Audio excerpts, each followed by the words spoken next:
488장 이 몸의 소망 무언가.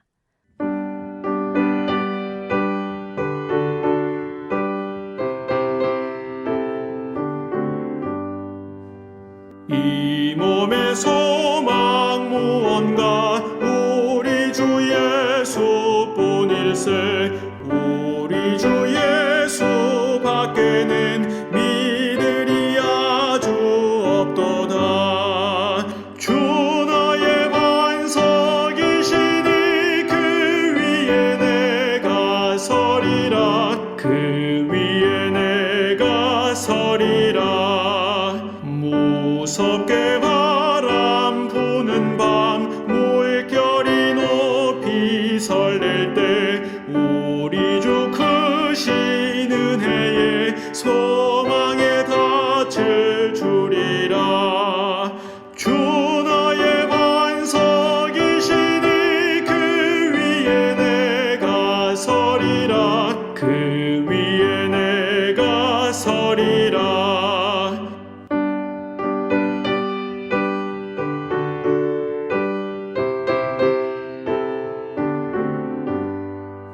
세상에 믿던 모든 것 끊어질 그날 되어도 구주의 언약 믿사와 내 소망 더욱 크리라.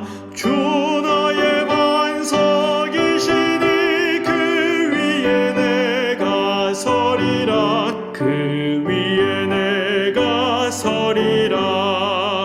바라던 천국 올라가 하나님 앞에 배울 때 구주의 의를 힘입어 어여시 바로 서리라. 주 나의 반석이시니 그 위에 내가 서리라. 그 위에 내가 서리라.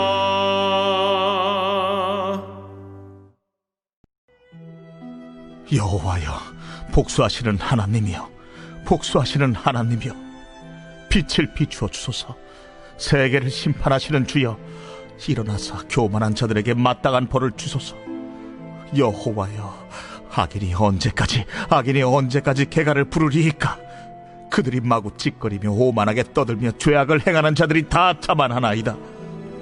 여호와여, 그들이 주의 백성을 짓밟으며 주의 소유를 곤고하게 하며 과부와 나그네를 죽이며 고아들을 살해하며 말하기를 여호와가 보지 못하며 야곱의 하나님이 알아차리지 못하리라 하나이다. 백성 중에 어리석은 자들아, 너희는 생각하라. 무지한 자들아, 너희가 언제나 지혜로울까? 귀를 지으신 이가 듣지 아니하시랴? 눈을 만드신 이가 보지 아니하시랴? 뭇 백성을 징벌하시는 이 곧 지식으로 사람을 교훈하시는 이가 징벌하지 아니하시랴? 여호와께서는 사람의 생각이 허무함을 아시느니라. 여호와여, 주로부터 징벌을 받으며 주의 법으로 교훈하심을 받는 자가 복이 있나니 이런 사람에게는 환난의 날을 피하게 하사 악인을 위하여 구덩이를 팔 때까지 평화를 주시리이다. 여호와께서는 자기 백성을 버리지 아니하시며 자기의 소유를 외면하지 아니하시리로다. 심판이 의로 돌아가리니 마음이 정직한 자가 다 따르리로다. 누가 나를 위하여 일어나서 행악자들을 치며 누가 나를 위하여 일어나서 악행하는 자들을 칠까? 여호와께서 내게 도움이 되지 아니하셨다면 내 영혼이 벌써 침묵 속에 잠겼으리로다. 여호와여, 나의 발이 미끄러진다고 말할 때에 주의 인자하심이 나를 붙드셨사오며 내 속에 근심이 많을 때에 주의 위안이 내 영혼을 즐겁게 하시나이다. 율례를 빙자하고 재난을 꾸미는 악한 재판장이 어찌 주와 어울리리까? 그들이 모여 의인의 영혼을 치려하며 무죄한 자를 정죄하여 피를 흘리려 하나? 여호와는 나의 요새이시오, 나의 하나님은 내가 피할 반석이시라. 그들의 죄악을 그들에게로 되돌리시며 그들의 악으로 말미암아 그들을 끊으시리니 여호와 우리 하나님이 그들을 끊으시리로다.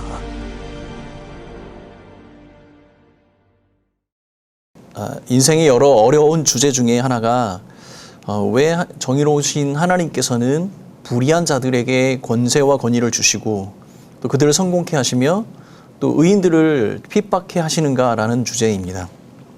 간단히 말해서 하나님께서 말씀하시는 공의와 정의는 어떻게 실현되는 것인가 라는 질문이겠지요. 자, 앞서 살펴본 시편 93편은 여호와 하나님의 왕권에 관한 찬양의 시라고 말할 수 있다면, 오늘 우리가 살펴보는 94편은 이러한 사회적인 부정과 불의 가운데서도 우리는 어떻게 하나님의 그 여호와 되심을 인정할 수 있을까라는 그 고민과 함께 시인이 그 여호와 하나님 앞에 부르짖는 신원과 탄원의 시라고 말할 수 있겠습니다. 먼저 1절 말씀을 살펴보면 마치 이 시인은 잠들어 계신 여호와 하나님을 흔들어 깨우는 듯한 그러한 느낌을 주고 있습니다. 1절 말씀입니다. 여호와여 복수하시는 하나님이여 복수하시는 하나님이여 빛을 비추어 주소서. 1절 말씀에 시인은 여호와를 복수하는 하나님이라고 표현하고 있습니다. 2절에서는 이 세계를 심판하시는 주라고 표현을 하고 있습니다. 복수와 심판의 하나님. 여러분, 복수와 심판이라는 이 개념 자체가 사실은 우리가 가지고 있는 하나님의 이미지와는 잘 매칭이 되지 않습니다. 왜냐하면 복수라는 그 개념 속에는 부정적인 이런 뉘앙스가 많이 포함이 되어져 있기 때문이죠. 그런데 뒤에 이어서 나오는 심판이라는 개념과 함께 생각을 해본다면 이 복수는 바로 공정한 어떤 그 심판, 공정한 그 판정 가운데 그 죄에 대한 값을 되묻는 것이라고 우리가 생각할 수 있게 되는 것입니다. 그래서 지금 1절과 2절 말씀을 살펴보면 지금 시인은 정의로운 하나님, 공의로운 그 하나님을 흔들어 깨우고 있는 것입니다. 그 하나님께 부르짖고 있는 것이죠. 시인이 공의와 정의의 하나님을 부르짖는 이유는 바로 악인들이 성공하고 그들이 그 죄악으로 의인들을 핍박하고 있기 때문입니다. 악인들의 끝없는 성공, 그것이 어쩌면 이 시인에게 고뇌와 고통을 가져다 주는 것이죠. 여러분, 공의와 정의라는 이것은 이 성품을 생각을 해본다면 이것은 하나님께 아주 합당한 그 성품이기도 하고 하나님의 이름이기도 합니다. 그런데 이 시인은 그 공의와 정의 가운데 고뇌에 빠져 있고 고통 가운데 있는 것이죠. 특별히 이 시인이 경험하고 있는 이 고뇌와 고통은 사회적인 부정과 불의라는 커다란 주제입니다. 20절 말씀입니다. 율례를 빙자하고 재난을 꾸미는 악한 재판장이 어찌 좋아 어울리리이까. 시인이 공의와 정의의 하나님을 붙들고 부르짖게 하는 그 고뇌와 고통은 공의와 정의를 실행해야 할 사람들, 그 법을 지키고 그 법을 가르쳐 이 사회 정의를 구현해야 할 그 사람들의 어떤 죄악과 그들이 행하고 있는 그런 핍박 가운데 당하고 있는 고난과 고통이라는 말씀입니다. 공의와 정의를 왜곡하며 악을 행하고 있는 지도자들을 향해 여호와 하나님이여 공의의 하나님, 정의의 하나님이여 공정한 심판을 내려 주옵소서라고 지금 부르짖고 있는 것입니다. 그러면 이 불의를 행하고 있는 이 사람들이 구체적으로 어떠한 모습들을 가지고 있는지 5절에서부터 7절까지 구체적으로 설명을 하고 있습니다. 그들은 주의 백성을 짓밟을 뿐만 아니라 과부, 나그네, 고아들을 살해하는 자들이라고 표현을 하고 있습니다. 또한 이들은 이러한 사회 정의를 말살하고 있는 그들의 마음 중심에는 아주 악한 태도를 가지고 있습니다. 여호와가 보지도 못하고 알아차리지도 못한다. 여러분, 이 말씀을 원문으로 다시 해석을 해보면 하나님은 선과 악에 대해서 관심이 없다라고 이렇게 표현을 하고 있는 겁니다. 여러분, 앞에 이 시인은 여호와 하나님은 공의로우신 하나님이며 정의로우신 하나님이다라고 이야기하고 그 하나님에 대해서 기대하며 그 하나님을 부르짖고 있는데 오히려 이 악을 행하는 자들은 그 하나님은 악과 선에 대해서는 관심이 없는 분이다라고 이야기하고 있다는 것이죠. 하나님을 알지 못하고 하나님을 경멸하며 그 하나님을 두려워하지 않는 교만한 마음이 가득한 그들의 모습을 바라보게 되는 것입니다. 시인이 기대하고 있는 그 하나님의 모습과는 정반대의 모습을 이야기하고 있는 것입니다. 시인은 그들을 향해서 이렇게 얘기합니다. 그들을 어리석다고 얘기하고 무지한 자들이라고 말하고 있습니다. 그리고 그들에게 여호와 하나님이 어떤 분이신지 다시 가르쳐주고 있습니다. 9절 말씀입니다. 귀를 지으신 이가 듣지 아니하시리야. 눈을 만드신 이가 보지 아니하시리야. 하나님 자신이 듣고 보는 이 신체 기관을 만드신 창조주 하나님이시다. 그러므로 그가 듣지도 못하고 보지도 못한다는 것이 말이 되겠느냐? 그는 우리를 만드신 하나님이시며 이 세상 어떤 피조물보다 우월하신 하나님이시다라고 가르쳐주고 있는 것입니다. 그러므로 그 어떠한 악한 행위도 하나님께서는 모르시는 것이 없으며 너희들이 속삭이는 그 음모조차도 이미 다 알고 계시다라고 말하고 있는 것입니다. 너희들이 생각하는 것은 허무한 것이고 그 허무한 모든 것을 여호와 하나님께서는 심판하실 것이다 라고 시인은 가르쳐주고 있는 것입니다.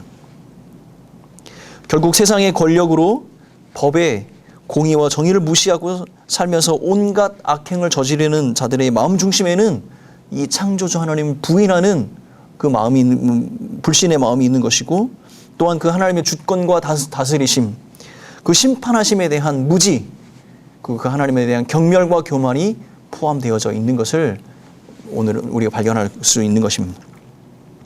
반면에 12절부터 15절까지는 이 시인이 이 악인과 달리 여호와 하나님의 심판 가운데 다스림을 받는 하나님의 백성에 대해서 설명을 하고 있습니다. 여호와께서는 여호와 자기 백성을 주의 법으로 교훈하실 뿐만 아니라 징벌하시기도 한다라고 이야기합니다. 그런데 시인이 이것을 복된 일이라고 이야기를 하고 있습니다. 왜냐하면 이러한 다스림은 여호와 하나님께서 자기 백성을 살리는 방법이기 때문이다라고 이야기합니다. 14절 말씀입니다. 여호와께서는 자기 백성을 버리지 아니하시며 자기 소유를 외면하지 아니하시리로다. 악인들은 그들이 가지고 있는 불의한 방법으로 주의 백성과 소유를 짓밟는다라고 이야기합니다. 그러나 여호와 하나님께서는 결코 그의 백성을 버리지 아니하신다. 뿐만 아니라 여호와께서는 그 여호와의 판결은 반드시 정의를 따를 것이고 그것으로 말미암아 모든 사람이 하나님의 정의를 따르게 될 것이다라고 시인은 고백을 하고 있습니다. 그러므로 이 진정한 심판자가 되신 여호와 하나님 한 분만을 기댈 수밖에 없는 것이죠. 세상의 불의한 권력자들이 가지고 있는 그 법을 그 율례와 법을 악하게 활용하고 자신들의 어떤 유익이나 유익을 위해서 의로운 사람들을 핍박하는 도구로 사용하지만 우리 하나님께서는 그 법을 가지고 그 집행하시는 심판자는 그의 백성을 살리고 그의 백성들을 보호하시는 하나님이시다라고 고백을 하고 있는 겁니다. 결국 시인은 이런 것이죠. 그 이 모든 어둠과 불의 가운데서도 유일하게 우리가 바라보아야 할 분은 우리 하나님 한 분뿐이라는 것을 고백하고 있는 것입니다. 17절 말씀입니다. 여호와께서 내게 도움이 되지 아니하셨더라면 내 영혼이 벌써 침묵 속에 잠겼으리로다. 성도 여러분, 오늘 본문의 시작이 시인은 공의와 정의가 사라진 절망의 외침으로 여호와 하나님을 부르짖고 있었습니다. 그리고 이 불의한 재판장들과 법을 악용하는 권력자들 틈에서 그들이 그 의인들의 삶들을 짓밟고 있는 그 고난과 고통을 이야기했습니다. 억울하고 원통한 일입니다. 그러나 이런 상황 속에서 결국 그 하나님 한 분만을 바라보는 그 시인의 이 모습 속에 우리는 교훈을 얻어야 하겠습니다.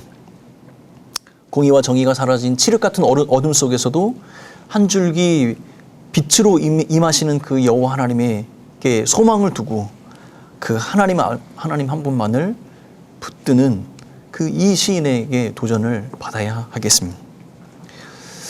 요즘 가수 나훈아가 핫한 사람입니다. 추석 특집 공연이 대박을 쳤습니다. 사람들은 그의 노래뿐만 아니라 그의 언행에 대해서 지대한 관심을 보이고 있습니다. 요즘 젊은 사람들은 이 나훈아라는 가수의 이 인기를 실감하지 못한, 그러나 저는 어려서 그의 노래와 공연을 본 적이 있습니다. 그리고 심지어 그를 따라 모방하는, 모창하는 사람들도 참 많이 보았습니다. 그 중에 너훈아라는 사람도 있습니다. 너훈아의 나훈아 노래를 들으면서 우리는 참 신기하기도 하고 즐겁고 웃음을 얻기도 하는, 그러나 우리는 그것을 감동이라고 이야기하지 않습니다. 가짜는 진짜 앞에서 아무것도 아닌 것이 되는 것입니다. 오늘 시편 94편의 내용을 살펴보면서 어쩌면 우리 현실과 너무 똑같지 않을까라는 그런 생각을 하게 되었습니다. 요즘 나라가 너무 힘들고 어렵습니다. 저는 권력을 갖는다는 것이 얼마나 무서운 것인가라는 것을 새삼 느끼고 있습니다. 권력을 잘 다스리지 못한다면 그 자신뿐만 아니라 많은 사람들에게 상처와 아픔을 줄 수 있다는 생각을 하게 됩니다.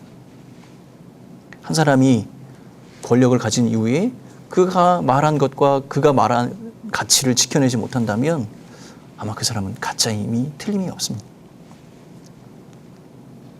더욱이 나라를 다스리고 국민을 섬긴다는 사람이 그에게 부여된 권위를 부정한 방법으로 악용하고 사용한다면 그야말로 그것은 가짜 공의이며 가짜 정의가 되는 것이죠. 사랑하는 성도 여러분, 그러나 우리는 오늘 본문에 집중해 시인을 통해 배워야겠습니다. 그럼에도 불구하고 우리 하나님께서 행하시는 그 정의와 공의, 그가 모든 불의를 끊으시고 모든 불의함을 물리치시고 그의 공의와 정의를 세워가신다는 사실을 여러분 기억하며 그 하나님 한 분에게만 초점을 맞추는 성도가 되시길 간절히 바라겠습니다. 여호와 하나님의 공의와 정의의 다스림 앞에 모든 가짜는 물러가게 될 것입니다. 사랑하는 성도 여러분, 이 어두움 가운데서 빛 되신 우리 여호와 하나님, 참된 공의와 정의가 되신 우리 그 여호와 하나님 한 분에게만 초점을 맞추시는 믿음의 성도들이 되시기를 예수님의 이름으로 축원합니다. 오늘 본문의 말씀 23절의 말씀을 마지막으로 읽고 마무리하도록 하겠습니다. 23절 말씀입니다. 그들의 죄악을 그들에게로 돌리시며 그들의 악으로 말미암아 그들을 끊으시리니 여호와 우리 하나님이 그들을 끊으시리로다. 나라와 민족을 위해 그리고 앞에 세워진 우리의 지도자들을 위해서 기도하는 오늘 하루가 되시기를 예수님의 이름으로 축원합니다. 함께 기도하겠습니다. 사랑하는 하나님 아버지, 나라와 민족이 참 어려운 시기를 겪고 있습니다.